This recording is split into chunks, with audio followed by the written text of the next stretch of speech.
యజమానికి సూటిగా చెప్పాలనుకుంటున్నా. ఇప్పుడు మీడియా మిత్రులకి ఏమైనా ప్రశ్న ఉంటే దానికి సమాధానం చెప్పడానికి నేను సిద్ధంగా ఉన్నాను. ఏఎస్ఆర్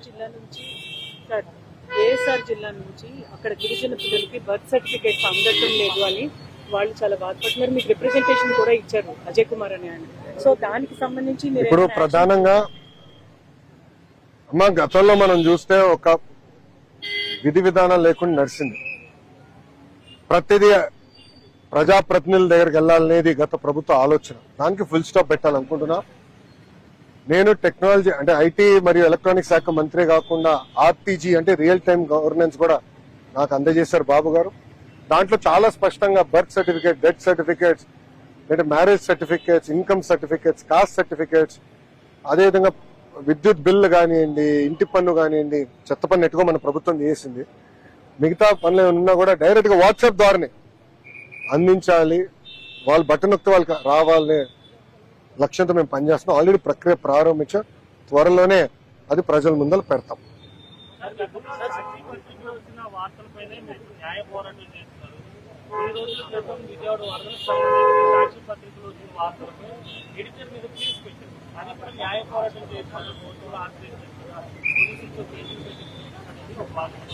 %100% ప్రభుత్వం పైన పెడితే నోటీస్ జారీ చేస్తారు, కేసు పెడతారు. స్వామి ఎందుకు పెట్టకూడదు? బాధ్యత ఉంది కదా ప్రభుత్వం పైన. దుష్ప్రచారం చేస్తే యాక్షన్ తీసుకోవాలా? చెప్పండి. ఫాల్స్ న్యూస్ పైన యాక్షన్ తీసుకోవాలా, తీసుకోకూడదా? బాధ్యత మా పైన కూడా ఉంది కదా. ఇప్పుడు నేను ఒకటి అడుగుతున్నా, ఒక్క రూపాయి నేను ఏనాడు ఎయిర్పోర్ట్ లో నేను అసలు ₹1 విలువైన వాటర్ బాటిల్ తాగలే, ఒక కప్పు టీ కూడా సరిగ్గా తాగల. ఇక్కడ చాలా మంది మీడియా మిత్రులు తెలుసు, నాకు కాఫీ కావాలంటే వేడి నీళ్ళు నాదే, కాఫీ పౌడర్ నాదే, కాఫీ మగ్ కూడా నాదే, నేనే పట్టుకెళ్తా ఎక్కడికి వెళ్ళా, ఇంక్లూడింగ్ కేబినెట్ మీటింగ్ లో కూడా. అది నాకున్న చిత్తశుద్ధి. మీడియా మిత్రులు అందరూ తెలుసు. మళ్ళీ సాక్షి రాస్తే న్యాయమా? చెప్పమ్మా, న్యాయమా అది? అంటే అప్కమింగ్ పొలిటీషియన్ 80% దుష్ప్రచారం చేయాలి, తప్పుడు ప్రచారం చేయాలంటే అది నేను ఒప్పుకునేదానికి సిద్ధంగా లేను.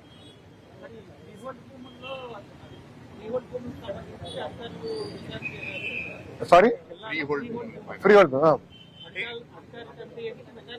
అవునమ్మా. గత ప్రభుత్వంలో మీరే కూటమి నేతలే చాలా విశాఖలో అక్రమాలు జరిగాయి, వైసీపీ ఆక్రమించుకున్నారు, దోచుకున్నారు పని చేస్తారు. బట్ ప్రభుత్వం వేసినటువంటి కమిటీ అక్రమాలు పెద్దగా లేవు అన్నట్టు ఒక నివేదిక. రిపోర్ట్ అయితే మాకు రాలేదు, నేను చదవలేదు, దానిపైన నేను స్పందించలేను. నేను రెవెన్యూ శాఖ మంత్రి గారితో మాట్లాడినా దానిపైన స్పందిస్తాను. ఇంకా రిపోర్ట్ నేను చదవలేదమ్మా. I need to read the report.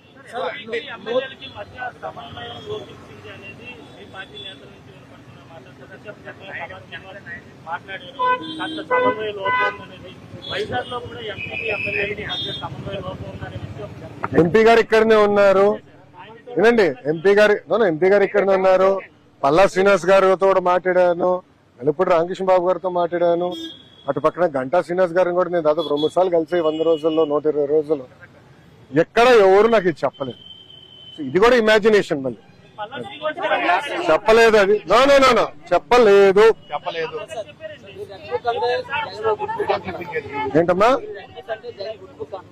దేనికి గుడ్ బుక్? ఆయన చేసిన తప్పులని గుడ్ బుక్ లో రాసుకుందాక నా రెడ్ బుక్ లో. ఒక్క నిమిషం, ఐఎమ్ ఆన్సరింగ్ అ క్వశ్చన్. అమ్మా ప్లీజ్ 1 minute. రెడ్ బుక్ లో నేను ఏం చెప్పా? ఏ అధికారులు వైకాపా నాయకులు చట్టాన్ని ఉల్లంఘించి కార్యకర్తల్ని ప్రజలు ఇబ్బంది పెట్టారో వాళ్ళపైన కఠినంగా వ్యవహరిస్తానన్న. జరుగుతుంది, అది యాక్షన్ చట్టం పరంగా జరుగుతుంది. There is matter. ఎందుకు కంగారు పడుతున్నారు జగన్మోహన్ రెడ్డి గారు? అది నాకు అర్థం అవట్లేదు. ఏంటమ్మా మేడం గారు చెప్పండి.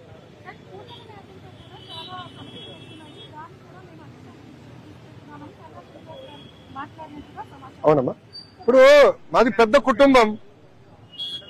కుటుంబంలో డిస్కషన్, చర్చలు అవసరం కదమ్మా. భిన్నప్రాయాలు ఉండొచ్చు, కూర్చుని మాట్లాడతాం. There is matter. అంతేకన్నా సిద్ధాంత పరంగా నేను రాష్ట్రం ఏ డైరెక్షన్కి వెళ్ళాలని అందరూ మాకు ఎలాంటి సందేహం లేదు. నూతన మద్యం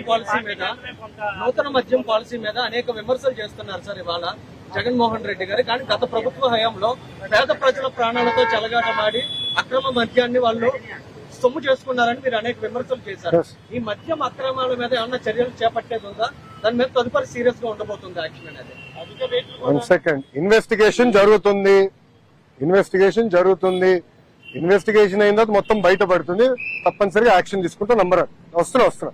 నంబర్ 2, మీరు చెప్పింది కూడా కొన్ని దగ్గర రిపోర్ట్ అయినాయి, యాక్షన్ తీసుకుంటాం. ఇప్పుడు ఒక్కరోజు, ఈ రోజు 2వ రోజు స్వామి, ఇది 2వ రోజు పాలసీ అమ్మలే. కనీసం ఒక 2 నెలలు 3 నెలలు మాకు టైం ఇవ్వండి. సెట్ అయ్యేదానికి టైం పడుతుంది కదా. డిస్ట్రిబ్యూషన్ కానీ అన్ని సెట్ అయ్యేదానికి టైం పడుతుంది. విజిలెన్స్ అన్ని మేము సెట్ చేస్తాం. ఎంఆర్పీకే అమ్మాల్సింది, దాంట్లో ఎలాంటి సందేహం లేదు. ఓకేనమ్మా? ఐటీకి సంబంధించి అంటే గతంలో ఇక్కడ యాప్టా ఒక ఇప్పుడు స్థాయిలో ఏదైనా సమస్య వచ్చిన ఇబ్బంది వచ్చినా మీ వరకు రావచ్చు లేదా విజయవాడ రావచ్చు. సో విశాఖపట్నంలో ఆల్రెడీ ఐటీ ఆల్రెడీ ఉంది. సో దానికి సంబంధించి ఇక్కడ ఏదైనా ఆఫీస్ కానీ మానిటర్ చేయడానికి కానీ ఏదైనా ఆలోచన. ఇప్పుడు ఏం చేసామంటే ఇన్వెస్ట్మెంట్ ప్రమోషన్స్ కి గతంలో అనేక బోర్డులు ఉండేవి. Economic development board, CRDA, energy department, ఎవరు వాళ్ళు ప్రమోషన్ చేశారు. ఇప్పుడు ఇట్లా కాకుండా అన్ని సింగిల్ బోర్డు కింద తీసుకురాలి. దాని పేరు ఎకనామిక్ డెవలప్మెంట్ బోర్డ్. ఒక యంగ్ డైనమిక్ ఐఏఎస్ ఆఫీసర్ నాయకత్వంలో చేస్తున్నాం. అది ఎందుకు పెట్టామంటే ఇప్పుడు దాంట్లో ఐటీ ఎలక్ట్రానిక్స్ ఉంది, ఇండస్ట్రీస్ ఉంది, ఎనర్జీ ఉంది, టూరిజం ఉంటుంది, మైన్స్ ఉంటాయి. రేపు అన్నిట్లో చాలా ఎకనామిక్ యాక్టివిటీ రాబోతుంది. చాలా లక్షలాది మందికి ఉద్యోగాలు, ఉపాధి కల్పించే రోజు త్వరలో రాబోతున్నాయి. ఇదంతా స్ట్రీమ్ లైన్ చేయాలి, single point of contact create చేయాలనేది ఎకనామిక్ డెవలప్మెంట్ బోర్డు పెట్టాం. దాంట్లో ప్రధానంగా రీజనల్ గ్రూప్స్ పెట్టాం. అంటే ఒక్కొక్క ప్రాంతానికి ఒక్కొక్క టీం పెట్టాం. దానికి ఎందుకంటే ఆల్రెడీ మీరు అన్నట్టు ఒక ఐటీలోనే కాదు ఇతర రంగాల్లో కూడా పెట్టుబడులు పెట్టిన వాళ్ళు ఉన్నారు. వాళ్ళ సమస్యలు ఏంటి, వాళ్ళకి ఎలా అది పరిష్కరించాలి, వాళ్ళ చేత ఇంకో ₹2 ఎక్కువ పెట్టుబడి ఎట్లా ఆంధ్ర రాష్ట్రంలో పెట్టించాలనే లక్ష్యంతో మేము పనిచేస్తున్నాం. ఎకనామిక్ డెవలప్మెంట్ బోర్డు కిందనే ఈసారి రీజనల్ బోర్డ్స్ పెట్టాం. అది తప్పనిసరిగా వైజాగ్ లో ఉంటుంది. But not just for IT but across all industries. 2014-19 మధ్య చాలా పరిశ్రమలు వచ్చాయి. 19-24 వెనక్కి వెళ్ళాయి. 24-29 వద్దామని సిద్ధంగా ఉన్న 29లో ప్రభుత్వాలు మారితే మా పరిస్థితి ఏంటి అనే పెట్టుబడిదారులు మీరేం చెప్తారు? అది మీ చేతుల్లో ఉంది, ప్రజల చేతుల్లో ఉంది. ఇప్పుడు 5